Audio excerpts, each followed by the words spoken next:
Today, let's talk about the idea of weighing God down. You'll see what I mean when I read to you from Amos chapter 2, verses 13 and 14, where we read this.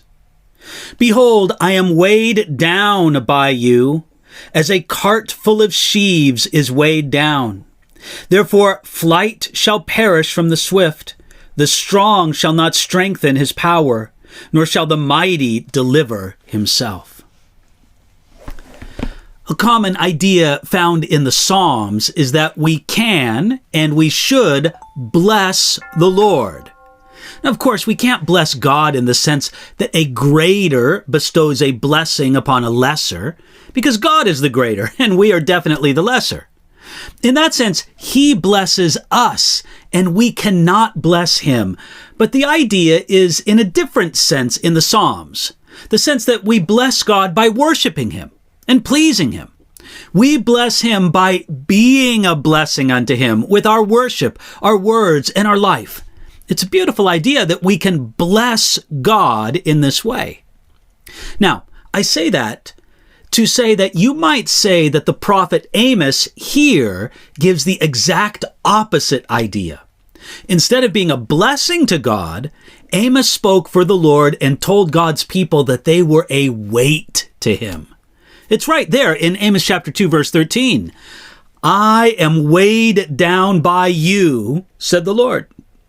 In the days of the prophet Amos, God regarded the people of Israel like a weary burden and not as a joy.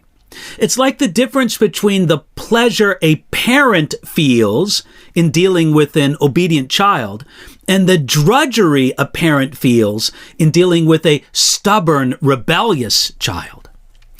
When we read a passage like this, it makes us understand that Amos spoke in figures of speech. Now, we can't say that men oppress God. We shouldn't think that God paces the throne room of heaven full of worry.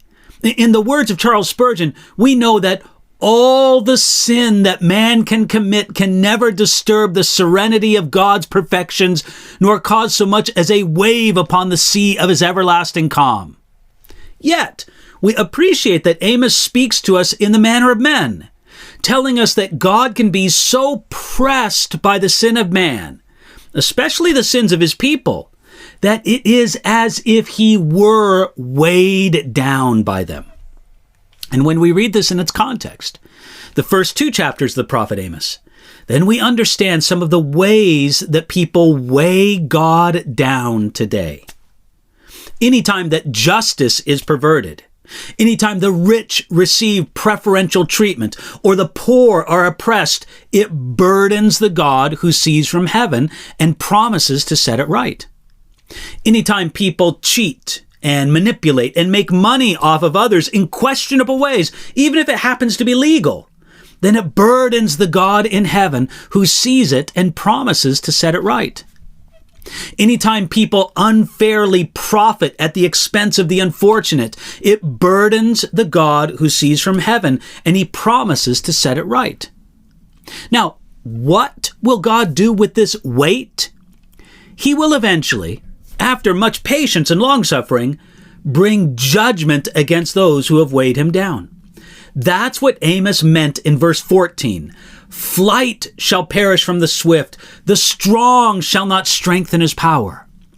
One way the judgment of God would express itself against Israel was that they would find themselves unable to succeed in ways they previously thought they were strong. Without the blessing of God, the swift isn't fast enough, the strong isn't strong enough, and the mighty isn't mighty enough to succeed. Israel was far too confident in their own ability, but God would bring them low. We can escape this judgment by realizing now that even our strength is nothing without God. Paul communicated this idea in 1 Corinthians chapter 10, verse 12. Therefore let him who thinks he stands take heed lest he fall. You see, we can become more vulnerable in our perceived strengths than in our acknowledged weaknesses, because we're on guard and tend to trust the Lord in our weaknesses.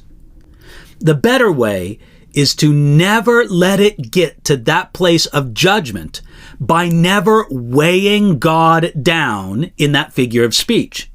Instead of pressing a burden on God by disobedience and mistreatment of others, why not be a blessing to him today? Love others and do it in the name of Jesus.